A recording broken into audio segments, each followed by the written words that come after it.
ನಮಸ್ಕಾರ. ಆರೋಗ್ಯ ದರ್ಪಣಕ್ಕೆ ಸ್ವಾಗತ. ನಾನು ನಾಗರತ್ನ ಮೇಲಿನ ಮನೆ.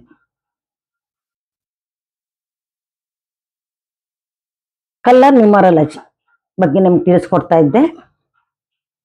ಈಗ ಮುಂದಿನ ಕಲರ್ ಯಾವುದು ಅಂತಂದ್ರೆ ಗ್ರೀನ್ ಕಲರ್.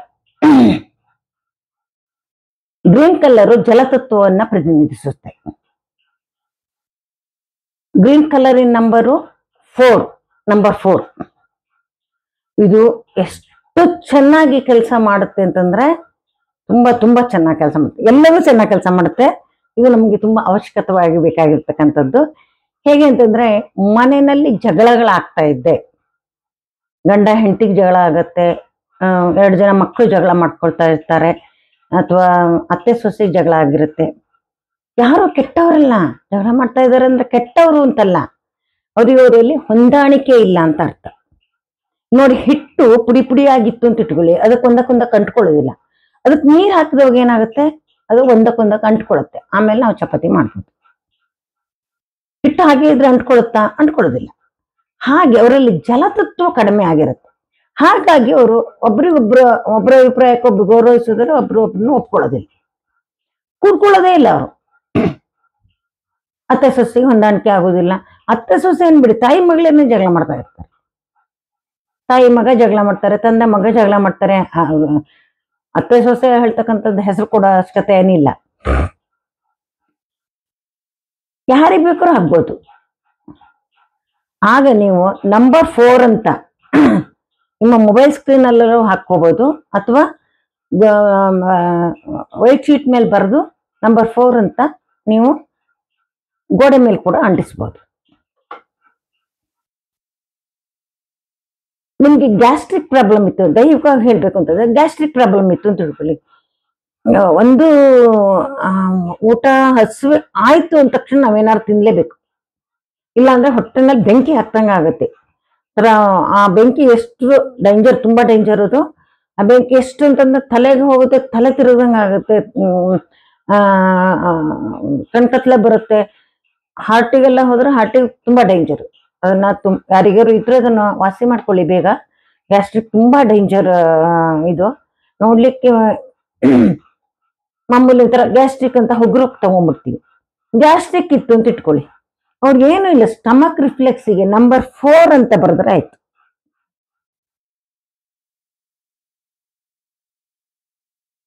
ನೀವು ಹಾಗೇನು ಗ್ರೀನ್ ಕಲರ್ ಹಚ್ಚಿ ಮಾಡ್ಬೋದು. ನಂಬರ್ 4 ಅಂತ ಬರೆದಾಗ ಡಬಲ್ ಎಫೆಕ್ಟ್. ಲಿವರ್ ಹಿಟ್ ಆಗಿತ್ತು, ಲಿವರ್ ಪಾಯಿಂಟಿಗೆ ಬರಿಬಹುದು. ಕಿಡ್ನಿ ಹಿಟ್ ಆಗಿತ್ತು, ಕಿಡ್ನಿ ಪಾಯಿಂಟಿಗೆ ಬರಿಬಹುದು. ಗಂಟ್ಲು ಒಣಗ್ ಹೋಗಿತ್ತು, ತರ ತುಂಬಾ ಒಣ ಕೆಮ್ಮು ಬರ್ತಾ ಇತ್ತು, ಈ ಗಂಟೆಲ್ಲ ರಿಫ್ಲೆಕ್ಸಿಗೆ ನಾವು 4 ಅಂತ ಬರಿಬಹುದು. ಶ್ವಾಸಕೋಶದ ರಿಫ್ಲೆಕ್ಸಿಗೆ. ಯೂರಿನ್ ಮಾಡುವಾಗ ಉರಿ ಆಗ್ತಾ ಇದೆ, ಯೂರಿನ್ ಸ್ವಲ್ಪ ಎಲ್ಲೋಶ್ ಜಾಸ್ತಿ ಹೋಗ್ತಾ ಇದೆ, ಬ್ರೌನಿಶ್ ಹೋಗ್ತಾ ಇದೆ ಅಂತಂದ್ರೆ ಇದ್ರ ಬುಡಕ್ಕೆ ನೀವು 4 ಅಂತ ಬರಿಬಹುದು, ಅಥವಾ ಯೂರಿನರಿ ರಿಫ್ಲೆಕ್ಸ್ಗೆ 4 ಅಂತ ಬರಿಬಹುದು. ಇದು 4 ಜಲತತ್ವದ ಬಣ್ಣ. ಜೊತೆಗೆ ಗ್ರೀನ್ ಕಲರ್ ಜಲತತ್ವವನ್ನು ವೃದ್ಧಿ ಮಾಡೋದು. ಮದುವೆ ಮಾತುಕತೆಗೆ ಹೋದಾಗ ಈ ಕಲರ್ ಅನ್ನು ಹಾಕೊಂಡು ಹೋಗಿ, ನಿಮ್ಮ ಮಾತುಕತೆ ತುಂಬಾ ಚೆನ್ನಾಗಿ ಆಗತ್ತೆ. ಯಾಕೆಂದ್ರೆ 2 ಕುಟುಂಬಗಳು ಬೆರಿಬೇಕಲ್ವಾ, ಹೊಂದಾಣಿಕೆ ಮಾಡ್ಕೊಂಡು ಹೋಗ್ಬೇಕಲ್ವಾ. ಆಗ ಒಬ್ರು ಮಾತನ್ನು ಇನ್ನೊಬ್ರು ಕೇಳ್ತಾರೆ, ಅಕ್ಸೆಪ್ಟ್ ಮಾಡ್ಕೊಳ್ತಾರೆ. ಕೆಲವೊಂದ್ಸಲ ಸೈಟ್ ನೋಡ್ಬೇಕು, ಸೈಟ್ ತಗೋಬೇಕು ಅನ್ನೋರು ಕೂಡ ಇನ್ನೊಂದ್ ಕಡೆಗೆ ಎಲ್ಲಿ ಅಂತಂದ್ರೆ ಮನೆ ಕಟ್ತಾ ಇರ್ತಾರೆ ಕೆಲವು ಜನ. ಮನೆ ಬೇಗ ಮೂವ್ ಆಗ್ತಾನೆ, ಕೆಲಸ ಆಗ್ತಾ ಇರುತ್ತೆ, ಡೈಲಿ ಕೆಲಸ ಆಗತ್ತೆ, ನಿಧಾನಕ್ಕಾಗತ್ತೆ. 6 ತಿಂಗಳಿಗೆ ಮುಗಿಬೇಕಾಗಿತ್ತು ಮನೆ ಅಂತ ಇಟ್ಕೊಳ್ಳಿ, 8 ತಿಂಗಳು ಅಥವಾ 10 ತಿಂಗಳು ತಗೊಳ್ತಾರೆ, ಅಥವಾ 1 ವರ್ಷನೇ ತಗೊಳ್ತಾರೆ. ಕೆಲಸ ಫಾಸ್ಟ್ ಆಗಿ ಆಗೋದಿಲ್ಲ. ಕೆಲಸ ಫಾಸ್ಟ್ ಆಗಿ ಆಗ್ಲಿಕ್ಕೆ ಈ ಜಲತತ್ವದ ಗ್ರೀನ್ ಕಲರ್ ಜೊತೆಗೆ 4 ನಂಬರ್ ಅನ್ನ ನೀವು ಮೊಬೈಲ್ನೆಲ್ಲ ಹಾಕೋಬಹುದು, ಮನೆಯಲ್ಲೆಲ್ಲಾರು ಹಾಕೋಬಹುದು. ಮೊಬೈಲ್ ಅಲ್ಲಿ ಹಾಕೊಂಡ್ರೆ ನಿಮ್ಮ ಪರ್ಸನಲ್ ಮೊಬೈಲ್ ಆಗಿರುತ್ತಲ್ಲ ನಿಮ್ಗೆ, ನೀವು ಮನೆ ಕಟ್ಟಿಸ್ತಾ ಇದ್ದೀರಾ, ಕೆಲಸ ನಿಧಾನ ಆಗ್ತಾ ಇದೆ, ಫಾಸ್ಟ್ ಆಗ್ತಾ ಇಲ್ಲ ಅಂದ್ರೆ ನಂಬರ್ 4 ಹಾಕೊಳ್ಳಿ, ಬೇಗ ಕೆಲಸ ಆಗತ್ತೆ. 10 ಕಡೆ ಸೈಟ್ ನೋಡ್ತಾ ಇರ್ತೀವಿ, ಯಾವ ಸೈಟು ಅಕ್ಸೆಪ್ಟ್ ಆಗ್ತಾ ಇಲ್ಲ, ಅಥವಾ ನಾವು ಏಜೆಂಟ್ ಹತ್ರ, ರಿಯಲ್ ಎಸ್ಟೇಟ್ ಏಜೆಂಟ್ ಹತ್ರ ಮಾತಾಡ್ತೀವಿ, ಎಲ್ಲ ಮಾಡ್ತೀವಿ, ಲಾಸ್ಟ್ ಮೂಮೆಂಟ್ ಅಲ್ಲಿ ಮುರಿದೋಗುತ್ತೆ. ಈ ತರ ಆಗ್ತಾ ಇರುತ್ತೆ ಅಂತಂದಾಗ ನಂಬರ್ 4 ತುಂಬಾ ಅದ್ಭುತವಾಗಿ ವರ್ಕ್ ಆಗುತ್ತೆ. ನಂಬರ್ 4 ಒಬ್ಬರನ್ನೊಬ್ಬರನ್ನ ಕೂಡಿಸ್ಲಿಕ್ಕೆ. ನೆಕ್ಸ್ಟ್ ನಂಬರ್ 5 ವರೆಗೆ ಆಯ್ತಲ್ವೀಗ. ನಂಬರ್ 6 ಇದಕ್ಕೆ ಆರೆಂಜ್ ಕಲರ್. ಇದು ನಮ್ಗೆ ಕಣ್ಣಿಗೆ ಕಾಣದೇ ಇರ್ತಕ್ಕಂಥ ಆದ್ರೆ ನಮ್ಮ ಅನುಭವಕ್ಕೆ ಬರ್ತಕ್ಕಂಥ ಒಂದು ತತ್ವ. ಏನ್ ಹೇಳಿ? ಟೈಮ್ ನಮ್ ಕಣ್ಣಿಗೆ ಕಾಣೋದಿಲ್ಲ, ಆದ್ರೆ ಅದು ನಮ್ಗೆ ಅನುಭವಕ್ಕೆ ಬರುತ್ತೆ. ನೋಡಿ, ಕೆಲವು ಜನ ಎಷ್ಟು ಕಷ್ಟಪಟ್ಟು ದುಡಿತಾರೆ, ಆದ್ರೆ ಅವರಲ್ಲಿ ದುಡ್ಡೇ ಉಳಿಯೋದಿಲ್ಲ, ಅವ್ರಲ್ಲಿ ಬಡತನವೇ ಹೋಗೋದಿಲ್ಲ. ಒಂಥರ ಪಾಪ ಪ್ರಾಮಾಣಿಕರಾಗಿರ್ತಾರೆ, ಪ್ರಾಮಾಣಿಕವಾಗಿ ದುಡಿತಾರೆ, ಕಷ್ಟಪಟ್ಟು ದುಡಿತಾರೆ. ನಾವು ಅವಾಗ ಏನ್ ಹೇಳ್ತೀವಿ ಅವ್ರಿಗೆ? ಪಾಪ ಎಷ್ಟು ಕಷ್ಟಪಟ್ಟು ದುಡಿತಾರಲ್ಲ, ಅವ್ರಿಗೆ ಟೈಮೇ ಸರಿ ಇಲ್ಲ, ಅವ್ರ ಟೈಮ್ ಸರಿ ಇಲ್ಲ ಅಂದ್ರೆ ಅದೃಷ್ಟ ಅಂತಾನು ಹೇಳ್ಬೋದು. ಅದಕ್ಕೆ ನಾವು ಅದೃಷ್ಟ ಅಂತ ಕೂಡ ಹೆಸರು ಕೊಡ್ಬೋದು. ಟೈಮೇ ಸರಿ ಇಲ್ಲ ಅಂತ. ಕೆಲವ್ರು ನೋಡಿ, ಅವ್ರಿಗೆ ಎಷ್ಟು 10 ಕಡೆಗೆ ಬಿಸ್ನೆಸ್ ಗಳನ್ನು ಮಾಡ್ತಾರೆ. ರಿಯಲ್ ಎಸ್ಟೇಟ್ ಬಿಸ್ನೆಸ್ ಮಾಡ್ತಾರೆ, ಇತ್ಲ ಜೆರಾಕ್ಸ್ ಅಂಗಡಿನೂ ಇಟ್ಕೊಂಡಿರ್ತಾರೆ, ಮತ್ತೊಂದ್ ಕಡೆ ಬೇಕರಿನೂ ಮಾಡಿರ್ತಾರೆ. ಎಲ್ಲಾದ್ರಲ್ಲೂ ಸಕ್ಸಸ್, ಎಲ್ಲಾದ್ರಲ್ಲೂ ದುಡ್ಡನ್ನು ಸಂಪಾದನೆ ಮಾಡ್ತಾ ಇರ್ತಾರೆ. ನಾವು ಅವಾಗೇನ್ ಹೇಳ್ತೀವಿ ಹೇಳಿ? ಅವನೇನಪ್ಪ, ಅವನ್ ಟೈಮ್ ಚೆನ್ನಾಗಿದೆ, ಮುಟ್ಟಿದ್ದಲ್ಲ ಬಂಗಾರ ಆಗತ್ತೆ, ಅವ್ನ ಟೈಮ್ ಚೆನ್ನಾಗಿದೆ ಅಂತ ಹೇಳ್ತೀವಿ. ಆ ಟೈಮ್ ಅನ್ನ ತಂದ್ಕೊಡೋದು ಇದು. ದೈಹಿಕವಾಗಿ ಹೇಗೆ ಮಾಡ್ತೀವಿ ಇದನ್ನಂತಂದ್ರೆ, ಬಹಳ ನಿಮ್ಗೆ ಚೆನ್ನಾಗಿ ಅರ್ಥ ಆಗ್ಬೇಕು ಅಂತಂದ್ರೆ ಸುಲಭವಾಗಿ. ಈಗ 1 ತಿಂಗಳು 28 ದಿವಸ ಅಥವಾ 30 ದಿವಸಕ್ಕೆ ಮೆನ್ಸಸ್ ಆಗ್ಬೇಕು ಹೆಣ್ಮಕ್ಳು. ಆಗ್ತಾ ಇಲ್ಲ ಅಂತಂದ್ರೆ ಏನು? ಟೈಮ್ ಕಡಿಮೆ ಆಗ್ತಾ ಇದೆ, 20 ದಿವಸಕ್ಕೆ ಬರ್ತಾ ಇದೆ ಅಂದ್ರೆ ಟೈಮ್ ತರಬೇಕು ನಮ್ಗೆ. ಅವ್ರಿಗೆ ಟೈಮ್ ಇಲ್ಲ, ಟೈಮ್ ಸರಿ ಇಲ್ಲ ಅವ್ರ ಟೈಮ್. ಅವಾಗ ನಾವು ಅವರ ಯೂರಿನರಿ ರಿಫ್ಲೆಕ್ಸ್ ಪಾಯಿಂಟಿಗೆ ನಾವು ಇದ್ರ ನಂಬರ್ ಏನು ಅಂತಂದ್ರೆ 6, ನಂಬರ್ 6 ಅಂತ ಬರ್ದಾಗ ಇಲ್ಲಿ ಅವರಿಗೆ ಟೈಮ್ ಬರುತ್ತೆ. ಅಂದ್ರೆ ಟೈಮ್ ಸರಿಯಾಗಿ ಮೆನ್ಸಸ್ ಆಗುತ್ತೆ. ಲೇಟ್ ಆಗೋದು ತಪ್ಪು, ಬೇಗ ಆಗೋದು ತಪ್ಪೆ. ನೀವು ಕೆಲವ್ರನ್ನ ಹೇಳಿ, ನೀವು 10 ಗಂಟೆಗೆ ಬನ್ನಿ ಅಂತ ಹೇಳಿ, ಅವ್ರು 9 ಗಂಟೆಗೆ ಬಂದು ಕುತ್ಕೊಂಡ್ಬಿಡ್ತಾರೆ. ಎಲ್ಲ ಆಫೀಸಲ್ಲೇ ಅಂತ ನಿಮ್ಮ ಮನೆಗೆ ಅಂತಲೇ ಅಂತ್ಕೊಳ್ಳಿ. ಅವ್ರ ಟೈಮ್ ಜಾಸ್ತಿ ಇರುತ್ತೆ, ಅವ್ರಿಗೆ ಟೈಮ್ ಕಡಿಮೆ ಮಾಡ್ಬೇಕು. ಅದಕ್ಕೆ ರೆಡ್ ಕಲರ್ನ ಉಪಯೋಗಿಸ್ಬೇಕು. ಅವ್ರಿಗೆ ಟೈಮಿಂಗ್ ಜಾಸ್ತಿ ಇದೆ, ಕಡಿಮೆ ಮಾಡಬೇಕು. ಕೆಲವರು ನೀವು 10 ಗಂಟೆಗೆ ಮನೆಗೆ ಬನ್ನಿ ಅಂತ ಹೇಳಿ, ಅವ್ರು ಬರೋದು 11 ಗಂಟೆಗೆ. ನಾವಿಲ್ಲಿ ಅವ್ರು ಬರ್ತಾರೆ ಅಂತ 10 ಗಂಟೆಗೆ ಎಲ್ಲ ಕೆಲಸ ಮುಗಿಸ್ಕೊಂಡು ಕಾದು ಇಡ್ಬೇಕು. ಅವ್ರು ಬರೋದು 11 ಗಂಟೆಗೆ. ಏನಾದ್ರು ಒಂದು ರೀಸನ್ ಹೇಳ್ತಾರೆ, ಬರ್ದೇ ಇರಕ್ಕೆ ಏನಾದ್ರು ರೀಸನ್, ಲೇಟಾಗಿ ಬರ್ಲಿಕ್ಕೆ. ಎಲ್ಲಿ ಹೋಗ್ತಾನೋ, ಆಫೀಸಿಗೆ ಹೋಗ್ತಾ ಲೇಟಾಗಿ ಹೋಗ್ತಾರೆ. ಅಂದ್ರೆ ಪರವಾಗಿಲ್ಲ ಅಂತ ಕಡೆಗೆಲ್ಲ ಎಲ್ಲ ಕೆಲಸವನ್ನು ಲೇಟ ಮಾಡ್ತಾರೆ, ಎದ್ದೇಳದ್ ಲೇಟ ಮಾಡ್ತಾರೆ, ತಿಂಡಿ ತಿನ್ನೋದ್ ಯಾವುದಕ್ಕೂ ಟೈಮ್ ಇಲ್ಲ ಅವರಿಗೆ. ಟೈಮ್ ಟು ಟೈಮ್ ಕೆಲಸ ಮಾಡೋದಿಲ್ಲ.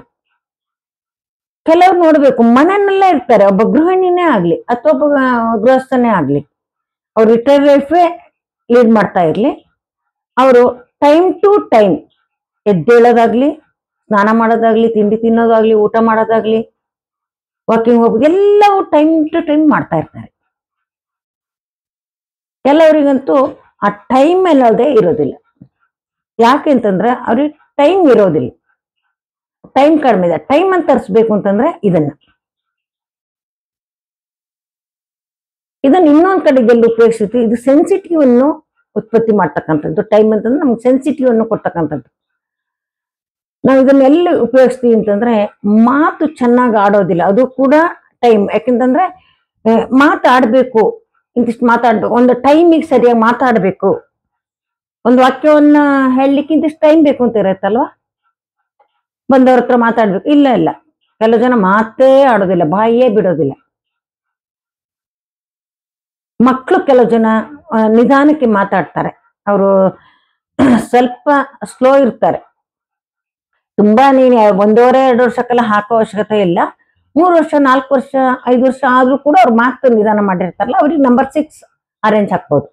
ಅವರು ಚೆನ್ನಾಗಿ ಮಾತಾಡ್ತಾರೆ. ಈ ತರ ನಂಬರ್ 6 ಇದು ಎಲ್ಲಾ ಕಡೆಗೂ ಉಪಯೋಗಿಸ್ಬೋದು.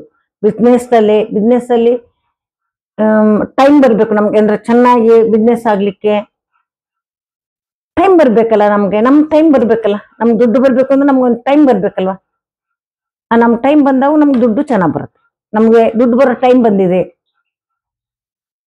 ನಮ್ಗೆ ದುಡ್ಡು ಬರ್ತಕ್ಕಂಥ ಟೈಮ್ ಬರ್ಬೇಕು ಅಂತಂದ್ರೆ ನಂಬರ್ 6 ಹಾಕೋಬೇಕು. ಈ ತರ ಇನ್ನೊಂದು ಇಂಪಾರ್ಟೆಂಟು, ಎಲ್ಲದು ಇಂಪಾರ್ಟೆಂಟೇ, ರೆಡ್ ಕಲರು ಡೈರೆಕ್ಷನ್. ಇದು ಡೈರೆಕ್ಷನ್ ಅನ್ನ ತಿಳಿಸುತ್ತೆ. ನೀವು ನಿಮ್ಗೆ ಉದಾಹರಣೆ ಕೊಡ್ಬೇಕು ಅಂತಂದ್ರೆ, ಕೆಲವು ಜನ ಇರ್ತಾರೆ, ಇವತ್ತೊಂದು ಕೆಲ್ಸಕ್ಕೆ ಹೋಗ್ತಾರೆ, ಮನೇಲೆ ಅಂದ್ಕೊಳ್ಳಿ, ಹೆಣ್ಮಕ್ಳು ಮನೆ ಅಂಗಡಿ ಹೋಗಿ ತರಕಾರಿ ತಗೊಂಡ್ ಬನ್ನಿ ಅಂತ ಕಳ್ಸಿದ್ರೆ, ಅವರು ಮನೆಯಿಂದ ಹೊರಡ್ತಾರೆ. ಮನೆಯಿಂದ ಹೊರಡೋತಿ ಪಕ್ಕದ ಮನೆಯವ್ರು ಯಾರೋ ಸಿಗ್ತಾರೆ, ಅವ್ರ ಹತ್ರ ಮಾತಾಡ್ಕೊಂಡು ಒಂದಿಷ್ಟು ಕಾಲ ಕಳೀತಾರೆ. ಮತ್ತೆ ಇನ್ನೆಲ್ಲಿಗೋ ಹೋಗ್ತಾರೆ, ಅವ್ರ ಜೊತೆಗೆ ಇನ್ನೆಲ್ಲೋ ಹೋಗ್ಬಿಡ್ತಾರೆ, ತರಕಾರಿ ತರೋದನ್ನೇ ಮರ್ತು ಬಿಡ್ತಾರೆ. ಅಥವಾ ಯಾವುದೋ ಅಂಗಡಿಗೆ ಹೋಗ್ಬೇಕು, ಇವತ್ತು ಒಂದು ಬಳೆ ಅಂಗಡಿಗೆ ಹೋಗ್ಬೇಕು, ಅಥವಾ ಮೊಬೈಲ್ ತರಕ್ ಹೋಗ್ಬೇಕು ಅಂತ ಇಟ್ಕೊಳ್ಳಿ. ಅವ್ರು ಮೊಬೈಲ್ ತರಕ್ ಹೋಗ್ಬಿಟ್ಟು ಅದ್ರಕ್ಕಿಂತ ಮುಂಚೆ ಇನ್ಯಾವುದೋ ಸಿಗುತ್ತೆ ಹಾರ್ಡ್ವೇರ್ ಅಂಗಡಿಲಿ, ಅವ್ರಿಗೆ ನೆನಪಾಗತ್ತೆ. ಅವಾಗ ಮನೆಯಲ್ಲಿ ಹಾರ್ಡ್ವೇರ್ ಕೆಲಸ ಬಾಕಿ ಉಳಿದ್ಬಿಟ್ಟಿದೆ, ಫಸ್ಟ್ ಹಾರ್ಡ್ವೇರ್ ಅಂಗಡಿ ತಗೊಂಡೋಗಿ ಆ ಕೆಲಸ ಮುಗಿಸ್ಕೊಳ್ಳೋಣ, ಮೊಬೈಲ್ ಆಮೇಲೆ ಮಾಡೋ, ಮೊಬೈಲ್ ಆಮೇಲೆ ತಗೊಂಡ್ರೆ ಆಯ್ತು. ಅಂದ್ರೆ ಯಾವ ಕೆಲ್ಸಕ್ಕೆ ಹೊರಟಿರ್ತಾರೋ ಆ ಕೆಲಸವನ್ನು ಮುಗಿಸೋದಿಲ್ಲ, ಗುರಿ ಎಡೆಗೆ ಹೋಗೋದಿಲ್ಲ. ಈಗ ಓದಕ್ ಕೂತಿರ್ತಾರೆ ಮಕ್ಕಳು, ಓದ್ಕೋಬೇಕು ತಾನೆ, ಅವ್ರಿಗೆ ಅಷ್ಟು ಅರ್ಥ ಆಗಲ್ವಾ? ಹಾಗಾದ್ರೆ ಅರ್ಥ ಆಗತ್ತೆ, ಆದ್ರೆ ಕುತ್ಕೊಂಡು ಓದಕ್ಕಾಗಲ್ಲ, ಯಾಕೆಂದ್ರೆ ಡೈರೆಕ್ಷನ್ ಸರಿ ಇಲ್ಲ. ಅವ್ರೊಂದು 10 ನಿಮಿಷ ಕುತ್ಕೊಳ್ತಾರೆ ಅಥವಾ 15 ನಿಮಿಷ ಕುತ್ಕೊಳ್ತಾರೆ, ಹಾಗೆ ಟಿವಿ ನೋಡೋಣ ಅನ್ಸುತ್ತೆ, ಅಥವಾ ಅಲ್ಲೇ ಪಿಕ್ಚರ್ ಬರೀತಾ ಕುತ್ಕೊಳ್ತಾರೆ. ಅಂದ್ರೆ ಮೈಂಡ್ ಡೈರೆಕ್ಷನ್ ಚೇಂಜ್ ಆಗ್ಬಿಡುತ್ತೆ. ಈಗ ಕುತ್ಕೊಂಡ್ರೆ ಹಠ ಹಿಡಿದು ಒಂದು ಅರ್ಧ ಗಂಟೆ ಅಥವಾ 1 ಗಂಟೆ ಓದ್ಬೇಕು. ಗೊತ್ತಿರುವ ಅವ್ರಿಗೆ ಕೇಳಿ, ಬೇಕಾರೆ ನಮ್ಗಿಂತ ನಮ್ಗೆ ಉಪದೇಶವನ್ನು ಕೊಡ್ತಾರೆ, ಓದೋದ್ರಿಂದ ಎಷ್ಟು ಒಳ್ಳೇದಾಗತ್ತೆ, ಹೇಗೆ ಕಾನ್ಸಂಟ್ರೇಷನ್ ಓದ್ಬೇಕು, ಎಲ್ಲದೂ ನಮ್ಗೆ ಹೇಳ್ತಾರೆ. ಮಕ್ಳೇನ್ ಕಡಿಮೆ ಇಲ್ಲ, ಆದ್ರೆ ಅವ್ರು ಕುತ್ಕೊಂಡು ಓದ್ತಾರೆ, ಇಲ್ಲ ಕುತ್ಕೊಂಡು ಓದಲಿಕ್ಕೆ ಆಗಲ್ಲ ಅವ್ರಿಗೆ, ಯಾಕೆಂದ್ರೆ ಅವ್ರ ಡೈರೆಕ್ಷನ್ ಕಡಿಮೆ ಇರುತ್ತೆ. ಈ ಡೈರೆಕ್ಷನ್ ಅನ್ನ ಜಾಸ್ತಿ ಮಾಡೋದು ರೆಡ್ ಕಲರು, ಅದ್ರ ನಂಬರು 7. ಮಕ್ಕಳು ಓದೋ ಕಡೆಗೆ ನಂಬರ್ 7 ಅಂತ ರೆಡ್ ಕಲರ್ ಬರ್ದು ಹಾಕಿದ್ರೆ ಅವರು ಆರಾಮಾಗಿ ಜಾಸ್ತಿ ಹೊತ್ತು ಕೂತು ಓದ್ತಾರೆ. ಶಾಲೆಗೆ ಹೋಗುವಾಗ್ಲೂ ಕೂಡ ನೋಡಿ, ಕುಂಕುಮ ಹಚ್ಕೊಳ್ಳೋದು ಕೂಡ ಅದೇ ಕಾರಣಕ್ಕೆ. ನೀವು ಮಕ್ಕಳಿಗೆ ಶಾಲೆಗೆ ಹೋಗುವಾಗ ಕುಂಕುಮ ಹಚ್ಚಿ ಕಳಿಸಿ, ಅವ್ರಿಗೆ ಓದಿನ ಕಡೆಗೆ ಡೈರೆಕ್ಷನ್ ಬರುತ್ತೆ, ಚೆನ್ನಾಗಿ ಓದ್ತಾರೆ. ನಮ್ಮಲ್ಲೆಲ್ಲ ಈಗಲೂ ಕೂಡ ಕುಂಕುಮ ಹಚ್ಚೋದು ಅದೇ ಉದ್ದೇಶದಿಂದ, ಡೈರೆಕ್ಷನ್ ಚೆನ್ನಾಗಿರ್ಲಿ ಅಂತ ಹೇಳ್ತಕ್ಕಂಥ ಉದ್ದೇಶದಿಂದ. ಇನ್ನೊಂದು ನಂಬರು ಮೈಂಡ್, ಮನಸ್ಸು, ಅದಕ್ಕೆ ಪಿಂಕ್ ಕಲರ್. ನಾವು 8ನೇ ನಂಬರನ್ನು ಉಪಯೋಗಿಸ್ತೀವಿ. ಮೈಂಡು, ನಾವು ಕೆಲವರ ಬರ್ತ್ ಡೇಟ್ ನಲ್ಲಿ 8 ಇದ್ಬಿಟ್ರೆ ಅವರನ್ನ ನಾವು ಏನ್ ಮಾಡಿದ್ರು ಅಳ್ಳಾಡ್ಸಕ್ ಆಗಲ್ಲ. ಅಂತಂದ್ರೆ ಅವ್ರಿಗೆ ಮನ್ಸು ಬರಿಬೇಕು, ಆ ಕೆಲಸ ಮಾಡ್ತಾರೆ. ಅಮ್ಮ ಹೇಳಿದ್ರು ಮಾಡಲ್ಲ, ಹೆಂಡತಿ ಹೇಳಿದ್ರು ಮಾಡಲ್ಲ, ಮಗ ಹೇಳಿದ್ರು ಮಾಡಲ್ಲ. ಯಾರು ಹೇಳಿದ್ರೆ ಮಾಡ್ತಾರೆ, ಈಗ ಅವಶ್ಯಕತೆ ಇದೆ ಈಗ ಮಾಡ್ಬೇಕು, ನೋ, ಅವ್ರಿಗೆ ಮನಸ್ಸಿಗೆ ಬರ್ಬೇಕು, ಅವಾಗ ಮಾತ್ರ ಮಾಡ್ತಾರೆ. ಇದೊಂಥರ ಬಹಳ ಹಂಗ ಮನ್ಸಿಗೆ ಬಂದ್ರೆ ಎಲ್ಲಕ್ಕಿಂತನೂ ಚೆನ್ನಾಗಿ ಕೆಲಸ ಮಾಡ್ತಾರೆ, ಎಲ್ಲಕ್ಕಿಂತ ಫಾಸ್ಟ್ ಆಗಿ ಕೆಲಸ ಮಾಡ್ತಾರೆ. ಮಾಡೋದೇ ಇಲ್ಲ ಅಂತಿಲ್ಲ, ತಮಗ್ ಮನ್ಸು ಬರ್ಬೇಕು. ತಮಗ್ ಮನ್ಸಿಗೆ ಬಂದ್ರೆ 5ವರೆಗೂ ಎದ್ದೇಳ್ತಾರೆ, ಎಲ್ಲ ಕೆಲಸವನ್ನು ಮಾಡ್ತಾರೆ, ಚೆನ್ನಾಗಿ ಓದ್ಕೊಳ್ತಾರೆ, ಎಲ್ಲದನ್ನು ಮಾಡ್ತಾರೆ. ತಮಗ್ ಮನಸ್ಸು ಬರ್ಬೇಕು. ಮನಸ್ಸು ಬರ್ಲಿಲ್ಲ ಅಂತಂದ್ರೆ ಏನೂ ಮಾಡೋದಿಲ್ಲ, ತುಂಬಾ ಕಷ್ಟ. ನಂಬರ್ 5 ಇರೋರ್ನವರು ಅಲ್ಲಾಡಿಸ್ಬೋದು. ಈ ಮನಸ್ಸು ನಂಬರ್ 8 ಬರ್ತ್ ಡೇಟ್ ಅಲ್ಲಿ ನಂಬರ್ 8 ಇರೋರ್ನ ಸ್ವಲ್ಪ ಅಲ್ಲಾಡ್ಸೋದು ಕಷ್ಟ.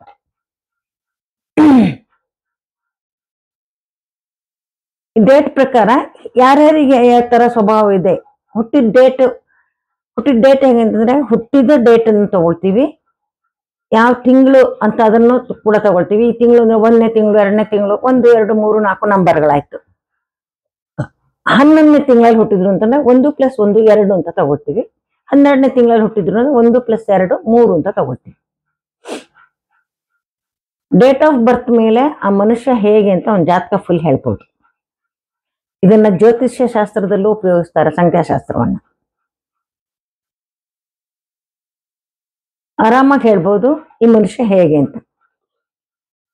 9ನೇ ನಂಬರು ಆತ್ಮದ ನಂಬರು. ಇದು ಆತ್ಮತತ್ವವನ್ನ ಪ್ರತಿನಿಧಿಸುತ್ತೆ. ನಮ್ಗೆ ಆತ್ಮಶಕ್ತಿ ವೃದ್ಧಿ ಆಗ್ಬೇಕು ಅಂದ್ರೆ ನೋಡಿ, ನಮ್ಮಲ್ಲಿ ತುಂಬಾ ಜನ ಹಣೆಗೆ ವಿಭೂತಿಯನ್ನ ಹಚ್ಕೊಳ್ತಾರೆ. ಯಾಕೆ? ಅದು ವಿಭೂತಿ ಹೇಳೋದು ಒಂದು ಗೋವಿನ ಇದರಿಂದ ತಯಾರು ಮಾಡಿರ್ತಾರೆ. ಶಾಸ್ತ್ರೋಕ್ತವಾಗಿ ಮಾಡಿದ್ರಂದ್ರೆ ದೇಸಿ ಗೋವಿನ ಸಗಣಿಯಿಂದ ತಯಾರು ಮಾಡಿರ್ತಕ್ಕಂಥ ವಿಭೂತಿ ತುಂಬಾ ಶ್ರೇಷ್ಠವಾದ್ದು. ಅದನ್ನ ತಯಾರು ಮಾಡ್ತಾರೆ. ಅದಕ್ಕೊಂದು ತುಂಬಾ ಸಾಂಪ್ರದಾಯಿಕ ಕ್ರಮಗಳಿವೆ. ಅದಿಲ್ಲ ಅಂತಂದ್ರೆ ಹಾಗೇನೆ ತಗೊಳ್ಳಿ. ವಿಭೂತಿ ಅಂತಂದ್ರೆ ಅದು ಬಿಳಿ ಬಣ್ಣ.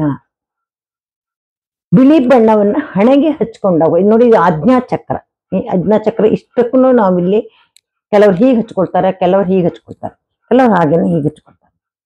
ಯಾಕೆಂದ್ರೆ ನಮ್ಮ ಆತ್ಮಶಕ್ತಿ ವೃದ್ಧಿ ಆಗತ್ತೆ. ಬಿಳಿ ಬಣ್ಣದಿಂದ ಆತ್ಮಶಕ್ತಿ ವೃದ್ಧಿ ಆಗತ್ತೆ. ಬಿಳಿ ಬಣ್ಣದ ಆತ್ಮದ ನಂಬರ್ 9. ಆತ್ಮಶಕ್ತಿ ವೃದ್ಧಿ ಆದ್ರೆ ನಮ್ಮ ಮಾನಸಿಕ ಶಕ್ತಿಯೂ ವೃದ್ಧಿ ಆಗತ್ತೆ, ತನ್ನಿಂತಾನೆ ದೈಹಿಕ ಶಕ್ತಿಯೂ ವೃದ್ಧಿ ಆಗತ್ತೆ. ನಾವು ಆತ್ಮಶಕ್ತಿಯನ್ನ ವೃದ್ಧಿ ಮಾಡ್ಕೋಬೇಕು. ನಮ್ಗೆ ಯಾವುದೋ ಒಂದು ಕಾಯಿಲೆ, ಯಾವುದೇ ಬಣ್ಣ ಹಾಕಿದ್ರು, ಯಾವುದೇ ಸೀಡ್ ಹಾಕಿದ್ರು ವಾಸಿ ಆಗ್ಲಿಲ್ಲ, ಬೇಡ ಇದೆಲ್ಲ ಬಿಟ್ಟು ಆಯುರ್ವೇದ ಹೋಗಿದ್ವಿ ವಾಸಿ ಆಗ್ಲಿಲ್ಲ, ಇದೆಲ್ಲ ಬಿಟ್ಟು ಅಲೋಪತಿ ಹೋದ್ವಿ ವಾಸಿ ಆಗ್ಲಿಲ್ಲ, ಹೋಮಿಯೋಪತಿ ನೋಡಿದ್ವಿ ವಾಸಿ ಆಗ್ಲಿಲ್ಲ, ಏನಂತ ಗೊತ್ತಾಗ್ತಾ ಇಲ್ಲ ನಮ್ಗೆ. ಕೆಲವೊಂದು ಕಾಯಿಲೆಗಳು ಇರುತ್ತೆ. ಅದಕ್ಕೆ ನೀವು ಬಿಳಿ ಬಣ್ಣವನ್ನ ಹಚ್ಚಿದಾಗ ಎಲ್ಲವನ್ನೂ ಅದು ಬಿಳಿ ಬಣ್ಣದಲ್ಲಿ ಎಲ್ಲಾ ಬಣ್ಣಗಳು ಇವೆ, ಅದು ವಾಸಿ ಆಗ್ಬಿಡತ್ತೆ. ತುಂಬಾ ರೇರ್ ಆಗಿ ಉಪಯೋಗಿಸ್ತೀವಿ ಅದನ್ನ. ಆ ಬಿಳಿ ಬಣ್ಣ ಅದು ಇಲ್ಲದಕ್ಕಾಗಿ ನಾವು ಈ ಗ್ರೇ ಕಲರ್ನ ಉಪಯೋಗಿಸ್ತೀವಿ. ಇಲ್ಲಾಂತಂದ್ರೆ ನಾವು ಈ ಬರ್ದಿದ್ದನ್ನ ಅಳಿಸ್ಲಿಕ್ಕೆ ವೈಟ್ನರ್ ನಾವು ಉಪಯೋಗಿಸ್ತೀವಿ, ಅದನ್ನು ಉಪಯೋಗಿಸ್ಬೋದು. ಕೆಲವೊಂದು ಕಡೆಗೆ ಮಾತ್ರ ಸುಣ್ಣ ಅಂದ್ರೆ ಸುಟ್ಟು ಹೋಗುತ್ತೆ, ಆಗ ಸುಣ್ಣ ಉಪಯೋಗಿಸೋದು ಸರಿ ಆಗೋದಿಲ್ಲ. ಚಾಕ್ ಪೀಸ್ ಉಪಯೋಗಿಸ್ಬೋದು, ವಿಭೂತಿ ಉಪಯೋಗಿಸ್ಬೋದು. ಎಷ್ಟೋ ಮಕ್ಕಳು ಒಂದೊಂದ್ಸಲ ಹಠ ಮಾಡ್ತಾ ಇರ್ತಾರೆ, ನೀವೇನೋ ಮಾಡೋದ್ ಬೇಡ, ಒಂದು ವಿಭೂತಿಯನ್ನ ಹಣೆಗೆ ಹಚ್ಚಿ ಸಾಕು, ಸುಮ್ಮನೆ ಆಗ್ಬಿಡ್ತಾರೆ. ಏನೋ ಕಿರಿಕಿರಿ ಆಗ್ತಾ ಇರುತ್ತೆ ಅಂದ್ರೆ ಆತ್ಮಕ್ಕೆ ಅವ್ರಿಗೆ ಏನೋ ತೊಂದರೆ ಆಗ್ತಾ ಇರುತ್ತೆ, ಹಾಗಾಗಿ ರಗಳೆ ಮಾಡ್ತಾ ಇರ್ತಾರೆ. ಇದು ತುಂಬಾ ಅದ್ಭುತವಾಗಿ ಕೆಲಸ ಮಾಡುತ್ತೆ.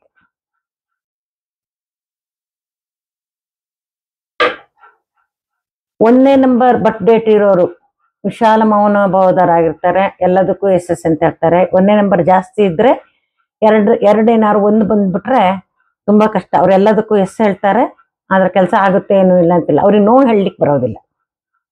2ನೇ ನಂಬರ್ ಬರ್ತ್ ಡೇಟ್ ಬಂದಿರೋ ತುಂಬಾ ಚಲನಶೀಲರಾಗಿರ್ತಾರೆ, ತುಂಬಾ ಚಟುವಟಿಕೆಯಿಂದ ಕೂಡಿರ್ತಾರೆ. 3ನೇ ನಂಬರ್ ಬರ್ತ್ ಡೇಟ್ ಬಂದಿರೋರು ತುಂಬಾ ಬುದ್ಧಿವಂತರಾಗಿರ್ತಾರೆ, ಹಲವಾರು ವಿಷಯಗಳಲ್ಲಿ ಪರಿಣಿತಿನಿ. ಯಾವ ವಿಷಯವನ್ನಾರೋ ಕೂಡ ಅರಗಿಸ್ಕೊಂಡ್ಬಿಡ್ತಾರೆ. ಅಂದ್ರೆ ಅಗ್ನಿ ಎಲ್ಲವನ್ನೂ ಸುಟ್ಟಾಕುತ್ತೆ ನೋಡಿ, ಹಾಗೆ ಎಲ್ಲಾ ಯಾವ ಕ್ಷೇತ್ರಕ್ಕೆ ಬೇಕಾದ್ರೂ ಹೋಗ್ಲಿ, ಅವ್ರು ಇದನ್ನ ಬಿಟ್ಟು ಮತ್ತೊಂದು ಬಿಸ್ನೆಸ್ ಮಾಡೋದ್ರಲ್ಲೂ ಅಭಿವೃದ್ಧಿ ಆಗ್ತಾರೆ, ಯಾವ ಬಿಸ್ನೆಸ್ ಅಲ್ಲಿ ಬೇಕಾದ್ರೂ ವೃದ್ಧಿ ಆಗ್ತಾರೆ. ಜಲತತ್ವದ 4ನೇ ನಂಬರ್ ಬರ್ತ್ ಡೇಟ್ ಬಂತು ಅಂತಂದ್ರೆ ಅವರು ಎಲ್ಲರ ಜೊತೆಗೂ ಸ್ನೇಹ ಭಾವದಿಂದ ಇರ್ತಾರೆ. 4ನೇ ನಂಬರ್ 2 ಸಲ ಏನಾದ್ರು ಬರ್ತ್ ಡೇಟ್ ಅಲ್ಲಿ ಬಂದ್ರೆ ಅವ್ರು ತುಂಬಾ ಪೊಸೆಸಿವ್ ಆಗಿರ್ತಾರೆ, ಜಾಸ್ತಿ ಅಂಟ್ಕೊಳ್ತಾರೆ. ಎಷ್ಟು ಬೇಕೋ ಅಷ್ಟು ಅಂಟ್ಕೊಂಡಿರ್ಬೇಕು. ಎಷ್ಟಿರ್ಬೇಕು ಅಷ್ಟಿರ್ಬೇಕು. ತುಂಬಾ ಅಂಟ್ಕೊಳ್ಳೋದು ತುಂಬಾ ಹಿಂಸೆ ಆಗತ್ತೆ ಬೇರೆಯವ್ರಿಗೆ. 5ನೇ ನಂಬರ್ ಬರ್ತ್ ಡೇಟ್ ಇರೋರು, ಅವರು ಸ್ವಲ್ಪ ಸ್ಟಬರ್ನ್ ಆಗಿರ್ತಾರೆ, ಆದರೆ ದೃಢ ನಿಶ್ಚಯದಿಂದ ಇರ್ತಾರೆ, ಮತ್ತೆ ಇನ್ನೊಬ್ರಿಗೆ ತುಂಬಾ ಸಹಾಯ ಮಾಡುವ ಗುಣವನ್ನು ಹೊಂದಿರ್ತಾರೆ. ತುಂಬಾ ಇನ್ನೊಬ್ಬರನ್ನ ತುಂಬಾ ಪೋಷಣೆ ಮಾಡ್ತಾರೆ ಅವರು. ಭೂಮಿ ಹೇಗೆ ನಮ್ಮನ್ನು ಪೋಷಣೆ ಮಾಡುತ್ತೋ ಹಾಗೆ ಅವರು ಭೂಮಿ ತೂಕದ ಮನುಷ್ಯರು ಹೇಳ್ತಾರೆ, ಹಾಗೆ ಸ್ವಲ್ಪ ತೂಕವಾಗಿ ಇರ್ತಾರೆ. 6ನೇ ನಂಬರ್ ಇರೋರು ತುಂಬಾ ಅದೃಷ್ಟದ ವ್ಯಕ್ತಿಗಳು. ಹುಟ್ಟುವಾಗ್ಲೇ ಅದೃಷ್ಟವನ್ನ ಕೈಲಿ ಇಟ್ಕೊಂಡು ಬಂದಿರ್ತಾರೆ, ಬಂಗಾರ ಚಮಚ ಬಾಯಲ್ಲಿ ಇಟ್ಕೊಂಡ್ ಬಂದಿರ್ತಾರೆ ಅಂತ ಹೇಳ್ತಾರಲ್ಲ ಹಾಗೆ. ಹೇಗೆ ಏನೇ ಕಷ್ಟಗಳು ಬಂದಿ ಅದೆಲ್ಲ ಮಿಟ್ಟು ಮತ್ತೆ ಅವ್ರಿಗೆ ಸುಖನೇ ಬರುತ್ತೆ. 7ನೇ ನಂಬರ್ ತುಂಬಾ ಡೈರೆಕ್ಷನ್ ತುಂಬಾ ಚೆನ್ನಾಗಿರುತ್ತೆ ಅವ್ರದ್ದು ಗುರಿ ಹೀಗೆ ಮಾಡ್ಬೇಕು ಅಂದ್ರೆ ಅವ್ರು ಹೀಗೆ ಮಾಡ್ತಾರೆ. 8ನೇ ನಂಬರೇ ಸ್ವಲ್ಪ ಕಷ್ಟ. 8ನೇ ನಂಬರ್ ಮನ್ಸು ಬಂದ್ರೆ ಕೆಲಸ ಮಾಡೋರು. ಮನ್ಸು ಬರ್ಲಿಲ್ಲ ಅಂತಂದ್ರೆ ಜಪ್ಪೆ ಅಂದ್ರೆ ಅವ್ರ ಹತ್ರ ಕೆಲಸ ಮಾಡಿಸೋದು ತುಂಬಾ ಕಷ್ಟ. ಮನಸ್ಸಿನ ಪ್ರಕಾರ ಕೆಲಸ ಮಾಡ್ತಾರೆ. ಇನ್ನು ಹೊರಗಡೆ ಯಾರು ಏನಂದ್ರು ಕೂಡ ಅವ್ರ ಅಲ್ಲಾಡೋದಿಲ್ಲ. 9ನೇ ನಂಬರು ಇದೇ ಸ್ವಲ್ಪ ಟ್ರಿಕ್ಕಿ. ಏನು ಅಂತಂದ್ರೆ ಇವರು ಹಳೆಯ ನೆನಪುಗಳ ಮೇಲೆ ಸ್ವಲ್ಪ ಕೆಲಸ ಮಾಡೋದು ಜಾಸ್ತಿ.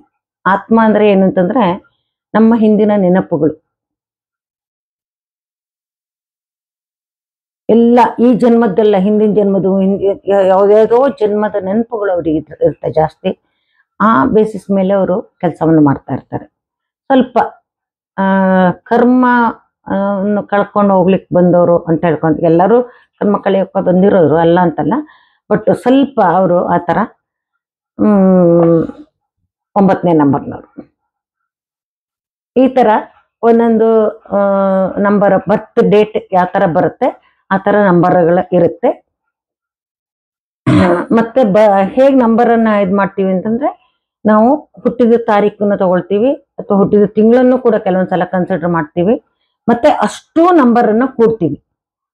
ಈಗ 21/12/1981 ಅಂತಿದ್ರೆ 21 2 + 1 12 ಅಂದ್ರೆ 1 + 2 + 1981 ಅಂದ್ರೆ 1 9 8 1. ಇದಿಷ್ಟನ್ನು ಟೋಟಲ್ ಮಾಡಿದಾಗ ಯಾವ ನಂಬರ್ ಬರುತ್ತೆ, ಸಿಂಗಲ್ ಡಿಜಿಟ್ ನಂಬರ್ ಬರುತ್ತೆ, ಅದು ನಮ್ಮ ನಂಬರ್ ಆಗಿರುತ್ತೆ.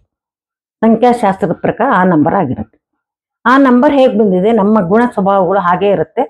ಆ ಗುಣ ಸ್ವಭಾವಗಳನ್ನ ಇನ್ನೂ ಫೋರ್ಸ್ಫುಲ್ಲಿ ಮಾಡ್ಕೊಳ್ಳೋದು ಹೇಗೆ, ಅಥವಾ ಅದನ್ನ ಸ್ವಲ್ಪ ಕಡಿಮೆ ಮಾಡ್ಕೊಳ್ಳೋದು ಹೇಗೆ,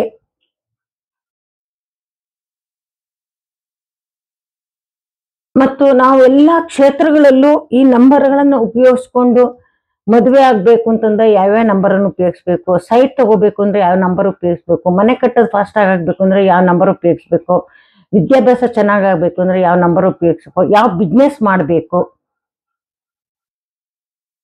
ಈ ತರ ಹಲವಾರು ವಿಷಯಗಳಿದೆ. ನೀವೆಲ್ಲಾ ವಿಷಯಗಳಿಗೂ ಈ ನಂಬರನ್ನು ಹಾಕಿ ನೀವು ಆ ಎನರ್ಜಿಯನ್ನ ಜಾಸ್ತಿ ಮಾಡ್ಬೋದು. ಅದಕ್ಕೆ ತಿಳಿಸ್ಕೊಂಡು ನಿಮ್ಮ ಎಲ್ಲ ಕಾರ್ಯಕ್ರಮಗಳನ್ನ ಚೆನ್ನಾಗಿ ಮಾಡ್ಕೋಬಹುದು.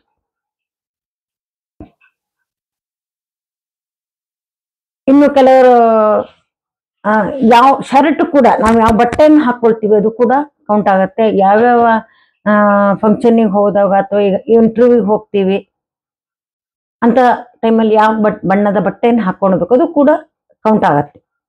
ನೋಡಿ, ನೀವು ನಂಬ್ತೀರಾ ಇಲ್ವಾ, ಒಂದು ಆಕ್ಸಿಡೆಂಟ್ ಆಗತ್ತೆ ಅಂತಂದ್ರೆ ಎಷ್ಟೋ ಜನ ಸಾಯ್ತಾರೆ, ಆದ್ರೆ ಯಾರೋ ಒಬ್ಬನು ಉಳಿದು ಬಿಡ್ತಾನೆ. ಮೊನ್ನೆ ಪ್ಲೇನ್ ಆಕ್ಸಿಡೆಂಟ್ ಆಗಿದವ, ನಿಮ್ಗೆ ಗೊತ್ತಿರುತ್ತೆ, ಅಷ್ಟು 264 ಜನ ಸತ್ತವ, ಒಬ್ಬನು ಬದುಕಿದ್ದಾನೆ. ಹೇಗ್ ಬದುಕಿದ್ದಾನೆ? ಯಾವುದೋ ಒಂದು ಶಕ್ತಿ ಅಲ್ಲಿ ಕೆಲಸ ಮಾಡಿರುತ್ತೆ. ನಾವು ಹಾಕಿರೋ ಬಟ್ಟೆ ಕೂಡ ಆಗಿರ್ಬೋದು, ನಮ್ಮ ವೆಹಿಕಲ್ ಬಣ್ಣಗಳು ಎಲ್ಲದೂ ಆಗುತ್ತೆ. ನಾವು ಕೆಲವು ಸಲ ನಾವು ಪ್ರತಿ ದಿವಸ ಯಾವ ಬಣ್ಣದ ಬಟ್ಟೆ ಹಾಕೋಬೇಕು ಅಂತ ಗೊಂದಲ ಇರುತ್ತೆ. ಅಥವಾ ಯಾವುದೋ ಇಂಟರ್ವ್ಯೂಗೆ ಹೋಗ್ಬೇಕು, ಇನ್ನೊಂದೇನೋ ಕೆಲಸ, ಗಂಡು ಹೆಣ್ಣಿನ ಸಂಬಂಧ ನೋಡ್ಲಕ್ ಹೋಗ್ಬೇಕು, ಈ ತರ ಎಲ್ಲ ಇರುತ್ತಲ್ವಾ. ಆಗ ನೋಡಿ, ನಿಮ್ಗೆ ಬೇಕಂತಂದ್ರೆ ಮಾಡ್ಕೋಬಹುದು. ನೋಡಿ, ಈ ತರ ಫೋನ್ ಸೀಟ್ ಸಿಗುತ್ತೆ, ಎಲ್ಲಾ ಕಲರಿಂದ 7 ಕಲರಿಂದನೂ ಸಿಗುತ್ತೆ. ನೀವು ಇದನ್ನ ಹೇಗೆ ಇಟ್ಕೊಂಡಾಗ ನಿಮ್ಗೆ ಯಾವ ಕಲರ್ ಇಷ್ಟ ಆಗತ್ತೆ ಆ ಕಲರ್ ಹಾಕೊಳ್ಳೋದು. ಈಗ ನೋಡಿ, ಹಿಂಗ್ ನೋಡಿದಾಗ ನಮ್ಗೆ ಏನ್ಸುತ್ತೆ, ಸೊ ನನ್ ಬ್ಲೂ ಕಲರ್ ಇಷ್ಟ ಆಯ್ತು, ಆ ಬ್ಲೂ ಕಲರ್ ಬಟ್ಟೆ ಹಾಕೊಂಡೋಗಿ. ಅಥವಾ ನಂಗೆ ರೆಡ್ ಕಲರ್ ಇಷ್ಟ ಆಯ್ತು, ರೆಡ್ ಕಲರ್ ಬಟ್ಟೆ ಹಾಕೊಂಡೋಗಿ. ರೆಡ್ಡೇ ಫುಲ್ ತುಂಬಿರ್ಬೇಕು ಅಂತಲ್ಲ, ಎಲ್ಲೋ ಒಂದು ಹೂ ರೆಡ್ ಇದ್ರು ಆಯ್ತು. ಏನಿಲ್ಲ, ನಮ್ಗೆ ರೆಡ್ ಕಲರ್ ಇಲ್ವೇ ಇಲ್ಲ, ಯಾವ್ದು ಪರ್ಪಲ್ ಕಲರ್ ಬಂತು ಅಂತ ಇಟ್ಕೊಳ್ಳಿ. ನನ್ನ ಹತ್ರ ಪರ್ಪಲ್ ಕಲರ್ ಇದೇ ಇಲ್ಲ, ಡ್ರೆಸ್ಸೇ ಇಲ್ಲ. ಒಂದು ಪರ್ಪಲ್ ಕಲರ್ ಹೂ ಮುಟ್ಕೊಳ್ಳಿ ಹೆಣ್ಮಕ್ಳಾದ್ರೆ. ಪರ್ಪಲ್ ಕಲರ್ ಒಂದು ಹೂವನ್ನ ಗಂಡ್ ಮಕ್ಳು ಜೇಬಲ್ಲಿ ಇಟ್ಕೊಂಡು ಹೋಗ್ಲಿ, ಅದು ಕೂಡ ಕೆಲಸ ಮಾಡುತ್ತೆ. ಇಲ್ಲ ಅಂದ್ರೆ ಪರ್ಪಲ್ ಕಲರ್ ಈ ತರ ಒಂದು ಪೀಸನ್ನ ನೀವು ಇಟ್ಕೊಂಡು ಹೋದ್ರು ಆಗತ್ತೆ. ಒಂದು ಚೀಟಿನಲ್ಲಿ ಪರ್ಪಲ್ ಕಲರ್ ಅಂತಂದ್ರೆ ನಂಬರ್ ಒನ್ ಅಂತ ಪರ್ಪಲ್ ಕಲರ್ ಬರೆದು ನಮ್ಮ ಚೀಟಿ ಜೇಬಲ್ಲಿ ಇಟ್ಕೊಂಡು ಹೋದ್ರು ಸಾಕು. ನಿಮ್ಗೆ ಈ ಏನು ಕೆಲಸ ಮಾಡುತ್ತೋ ಅಷ್ಟೇ ಕೆಲಸವನ್ನು ಮಾಡುತ್ತೆ. ಕೈ ಮೇಲೆ ಬರ್ಕೊಂಡು ಹೋಗ್ಬೋದು, ಮೊಬೈಲ್ ಸ್ಕ್ರೀನಿಂಗ್ ಹಾಕೊಂಡು ಹೋಗ್ಬೋದು. ಬಟ್ಟೆಗಳು ಕೂಡ ನಮ್ಮ ಕೆಲಸ ಕಾರ್ಯದ ಮೇಲೆ ತುಂಬಾ ಪ್ರಭಾವ ಬೀರುತ್ತೆ. ಬಟ್ಟೆಗಳ ಬಣ್ಣ ನೋಡಿ, ನಿಮ್ಮ ಜೀವನದಲ್ಲಿ ಹೇಗೆ ಇದನ್ನು ಉಪಯೋಗಿಸ್ಕೋಬಹುದು, ಉಪಯೋಗಿಸ್ಕೊಳ್ಳಿ. ನನ್ನ ನಂಬರನ್ನ ನಾನು ನಿಮ್ಗೆ ಕೊಡ್ತಾ ಇದ್ದೀನಿ. ಕೆಲವು ಜನ ಕೇಳ್ತಾ ಇದ್ದಾರೆ ನಂಬರ್ ಕೊಡಿ, ನಿಮ್ಮ ಹತ್ರ ಮಾತಾಡ್ಬೇಕು ಅಂತ ಹೇಳಿ. ನಾನು ನಂಬರನ್ನ ನಿಮ್ಗೆ ಕೊಡ್ತಾ ಇದ್ದೀನಿ. ನವರಾತ್ರಿ ಟೈಮಿನಲ್ಲಿ ಅದನ್ನ ನಾನು ನಿಮ್ಗೆ ಡಿಸ್ಪ್ಲೇ ಮಾಡ್ತಾ ಇದ್ದೀನಿ. ನನ್ನ ನಂಬರಿಗೆ ನೀವು ಮೆಸೇಜ್ ಮಾಡ್ಬೋದು. ಮೆಸೇಜ್ ಮಾಡುವಾಗ ನಿಮ್ಮ ಡೇಟ್ ಆಫ್ ಬರ್ತ್ ಮತ್ತು ನಿಮ್ಮ ಹೆಸರು, ನಿಮ್ಮ ವಯಸ್ಸು ಇದನ್ನ ತಿಳಿಸ್ಬೇಕು. ಯಾವ ಸಮಸ್ಯೆಗೆ ನಿಮ್ಗೆ ನಂಬರ್ ಬೇಕಾಗಿದೆ ಅದನ್ನ ಸ್ಪಷ್ಟವಾಗಿ ಬರ್ದಿರ್ಬೇಕು. ಸುಮ್ಮನೆ ದುಡ್ಡು ಬರ್ಲಿಕ್ಕೆ ಏನ್ ಮಾಡ್ಬೇಕು ಹೀಗೆ ಕೇಳ್ಬೇಡಿ. ದುಡ್ಡು ಬರ್ಲಿಕ್ಕೆ ಏನ್ ಮಾಡ್ಬೇಕು ಹೇಳೋದಕ್ಕೆ ಆ ತರ ಮಾಡ್ಲಿಕ್ಕೆ ಆಗೋದಿಲ್ಲ. ಯಾವುದೋ ಒಂದು ಬಿಸ್ನೆಸ್ ಮಾಡ್ತಾ ಇದ್ದೀನಿ, ಅದರಲ್ಲಿ ಇಂಪ್ರೂವ್ ಆಗ್ಬೇಕು, ಹೇಗ್ ಮಾಡ್ಬೇಕು. ಈಗ ಟೈಲರಿಂಗ್ ಬಿಸ್ನೆಸ್ ಮಾಡ್ತಾ ಇದ್ದೀನಿ, ಅದಕ್ಕೆ ಇಂಪ್ರೂವ್ ಆಗ ಹೇಗೆ ಮಾಡ್ಬೇಕು. ಮೊಬೈಲ್ ಬಿಸ್ನೆಸ್ ಮಾಡ್ಬೇಕು ಅಂತ ಮಾಡಿದ್ದೀನಿ, ಇಂಪ್ರೂವ್ ಆಗಕ್ಕೆ ಏನ್ ಮಾಡ್ಬೇಕು. ಅಥವಾ ಒಂದು ಕಿರಾಣಿ ಅಂಗಡಿ ಇಟ್ಕೊಂಡಿದ್ದೀನಿ, ಯಾಕೋ ವ್ಯಾಪಾರವೇ ಆಗ್ತಾ ಇಲ್ಲ, ಅದಕ್ಕೆ ಏನ್ ಮಾಡ್ಬೇಕು. ಅಥವಾ ಒಂದು ಫ್ಯಾಕ್ಟ್ರಿ ಮಾಡಿದ್ದೀನಿ, ಸರಿಯಾದ ಕೆಲಸಗಾರ ನೌಕರು ಸಿಗ್ತಾ ಇಲ್ಲ, ಅದಕ್ಕೆ ಏನ್ ಮಾಡ್ಬೇಕು. ಈ ತರ ಕ್ವಶನ್ಗಳಿದ್ರೆ ನಿಖರವಾಗಿ ಹೇಳ್ಬೋದು. ಸುಮ್ಮನೆ ನಾನು ದುಡ್ಡು ಮಾಡ್ಬೇಕು ಅಥವಾ ನಾನು ಬುದ್ಧಿವಂತ ಆಗ್ಬೇಕು, ನಾನೇನ್ ಮಾಡ್ಬೇಕು ಹಾಗೆ ಕೇಳ್ಬಾರ್ದು. ನೀಟಾಗಿ ನಿಮ್ಮ ಹೆಸರು, ನಿಮ್ಮ ಡೇಟ್ ಆಫ್ ಬರ್ತ್ ಇದನ್ನ ನೀವು ಕಳಿಸಿದ್ರೆ, ನಿಮ್ಮ ಸಮಸ್ಯೆಗಳು ಕಳಿಸಿದ್ರೆ ನಾನು ನಿಮ್ಗೆ ಉತ್ತರವನ್ನು ಕೊಡ್ತೇನೆ. ವಾಟ್ಸಪ್ ಮೆಸೇಜ್ ಮಾತ್ರ ಮಾಡಬೇಕು. ಫೋನ್ ಮಾಡಿದ್ರೆ ನಾನು ಎತ್ತೋದಿಲ್ಲ. ಯಾಕೆಂದ್ರೆ ಎಲ್ಲರ ಹತ್ರನು ಎಲ್ಲರೂ ಫೋನ್ ಮಾಡ್ತಾ ಇದ್ರೆ ನನ್ಗೆ ಫೋನ್ ಅಟೆಂಡ್ ಮಾಡಕ್ ಆಗೋದಿಲ್ಲ, ಮಾತಾಡ್ಲಿಕ್ಕೆ ಆಗೋದಿಲ್ಲ. ನೀವು ಮೊಬೈಲ್ ನಂಬರ್ ಕೊಟ್ಟಿರ್ತೀನಲ್ಲ, ಆ ಮೊಬೈಲಿಗೆ ನೀವು ವಾಟ್ಸಪ್ ಅಲ್ಲಿ ನಿಮ್ಮ ಮೆಸೇಜ್ ಅನ್ನ ಕಳಿಸ್ಬೋದು. ಇವತ್ತು ಕಳಿಸ್ಬಿಟ್ಟು ನಾಳೆ ಕಳಿಸಿ ಮೇಡಮ್, ನಾನು ಕಳಿಸಿದ್ನಲ್ಲ ನಿನ್ನೆ ನನ್ಗೆ ಉತ್ತರ ಕೊಡ್ಲಿಲ್ಲ ಅಂತ ಒತ್ತಾಯ ಮಾಡಬೇಡಿ. ಯಾಕೆಂತಂದ್ರೆ ನಾವು ಇದನ್ನು ಮಾಡುವಾಗಲೂ ಕೂಡ ನಮ್ಮ ಒಂದು ಮನಸ್ಥಿತಿ ಆ ಒಂದು ಸ್ಥಿತಿಲಿ ಇದ್ದವಾಗ ನಾವು ಮಾಡ್ಬೇಕು. ಹೇಗೇಗೋ ಕುತ್ಕೊಂಡು ಮಾಡ್ಲಿಕ್ಕೆ ಆಗೋದಿಲ್ಲ. ನಾವು ಕೂಡ ಅದಕ್ಕೊಂದು ತಯಾರಿ ನಡೆಸ್ಕೋಬೇಕು. ಆ ತರ ತಯಾರಿ ನಡೆಸ್ಕೊಂಡು ನಾವು ಕುತ್ಕೊಂಡು ಅದಕ್ಕೆಲ್ಲ ಉತ್ತರವನ್ನು ಕೊಡ್ತೇನೆ ನಾನು. ಒಂದೆರಡು ಸಲ ಹೆಚ್ಚು ಕಡಿಮೆ ಆಗ್ಬೋದು. ಕೆಲವೊಂದ್ಸಲ ಏನಾಗುತ್ತೆ ಅಂತಂದ್ರೆ ನಮಗೂ ಕೂಡ ಉತ್ತರ ಗೊತ್ತಾಗೋದೇ ಇಲ್ಲ. ಆ ಸಂದರ್ಭದಲ್ಲಿ ನಾವು ಇನ್ನೊಂದೆರಡು ದಿವಸವನ್ನ ತಗೊಳ್ತೀವಿ. ನಮ್ಗೆ ಆ ಬರಬೇಕು. ಅದು ಅಂದರೆ ನಮ್ಗೆ ಒಂದು ಯೂನಿವರ್ಸ್ ಇಂದ ಅಂತ ಅನ್ಕೊಳ್ಳಿ ಅಥವಾ ಹೇಗೆ ಅನ್ಕೊಳ್ಳಿ ನೀವು. ನಮ್ಗೆ ತಕ್ಷಣ ಗೊತ್ತಾಗೋದಿಲ್ಲ, ಆನ್ಸರ್ ಸಿಗೋದು ಇಲ್ಲ, ಇರಿ ಇನ್ನೊಂದೆರಡು ದಿವಸ ಬಿಟ್ಟು ಆನ್ಸರ್ ಮಾಡ್ತೀನಿ. ತುಂಬಾ ಗಡಿಬಿಡಿ ಮಾಡಬೇಡಿ, ನಿಮ್ಗೆ ಎಲ್ಲರಿಗೂ ಆನ್ಸರ್ ಮಾಡ್ತೀನಿ ನಾನು. ನನ್ನ ನಂಬರು ಇಲ್ಲಿ ನೋಡಿ, ಇಲ್ಲಿ ಬರ್ದಿದ್ದೀನಿ, ನಾನು ನಿಮ್ಗೆ ತೋರಿಸ್ತಾ ಇದ್ದೀನಿ. 6366310264. ಇದು ನಮ್ಮ ನಂಬರ್. 6366310264. ಇದು ನನ್ನ ನಂಬರು. ನೀವು ನನ್ನ ನಂಬರಿಗೆ ಮೆಸೇಜ್ ಏನು ಮಾಡ್ಬೋದು.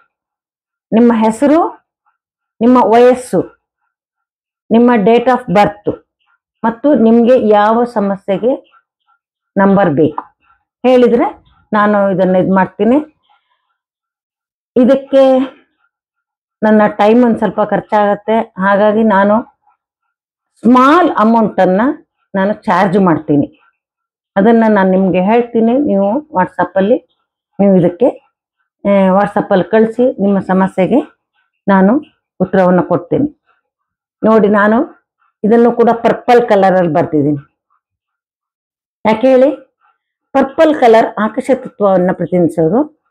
ಅಂದ್ರೆ ಈ ನಂಬರ್ ಎಲ್ಲಾ ಕಡೆಗೂ ಪ್ರಸಾರವಾಗ್ಲಿ, ಇದು ನಾವು ಮಾಡ್ಬೇಕಾಗಿತ್ತು. ನೋಡಿ, ನಾನು ಪರ್ಪಲ್ ಕಲರ್ ಬರ್ದಿದ್ದೀನಿ. ಯಾಕೆಂದ್ರೆ ಇದು ಎಲ್ಲಾ ಕಡೆಗೂ ಪ್ರಸಾರ ಆಗಬೇಕು, ಸಾವಿರಾರು ಜನಕ್ಕೆ ತಲುಪಬೇಕು. ಸಾವಿರಾರು ಜನರಿಗೆ ನಾನು ಒಂದು ಪರಿಹಾರವನ್ನ ಕೊಡಬೇಕು. ನನ್ನ ಉದ್ದೇಶವೇ ಅಷ್ಟು. ನಾನೇನು ವಿದ್ಯೆಯನ್ನ ಕಲ್ತಿದ್ದೇನೆ ಅದನ್ನ ಸಾವಿರಾರು ಜನಕ್ಕೆ ಹಂಚಬೇಕು. ಸಾವಿರಾರು ಜನ ಇದನ್ನು ಉಪಯೋಗ ಪಡ್ಕೋಬೇಕು. ಅವರಿಗೆ ಅವರ ಎಲ್ಲದು ಆರೋಗ್ಯವಾಗ್ಲಿ, ಅವರ ಕೌಟುಂಬಿಕ ವಿಷಯವಾಗ್ಲಿ, ಅಥವಾ ಅವ್ರ ಬಿಸ್ನೆಸ್ ಆಗ್ಲಿ, ಎಲ್ಲ ಅಭಿವೃದ್ಧಿ ಆಗ್ಬೇಕು, ಜನರಿಗೆ ಒಳ್ಳೇದಾಗ್ಲಿ ಹೇಳೋ ಉದ್ದೇಶದಿಂದ ಇದನ್ನು ಮಾಡ್ತಾ ಇದ್ದೀನಿ. ನಿಮ್ಗೆ ಯಾರಿಗಾರು ಬೇಕು ಅಂತಿದ್ರೆ ಈ ನಂಬರಿಗೆ ಮೆಸೇಜ್ ಮಾಡಬಹುದು. ನಾನು ಅದಕ್ಕೆ ಉತ್ತರವನ್ನು ಕೊಡ್ತೇನೆ. ನಮಸ್ಕಾರ. ನಿಮ್ಮ ಅಭಿಪ್ರಾಯವನ್ನು ಕಮೆಂಟ್ಸ್ ಮೂಲಕ ತಿಳಿಸಿ ಮತ್ತು ಚಾನಲ್ ಅನ್ನು ಸಬ್ಸ್ಕ್ರೈಬ್ ಮಾಡುವ ಮೂಲಕ ಪ್ರೋತ್ಸಾಹಿಸಿ.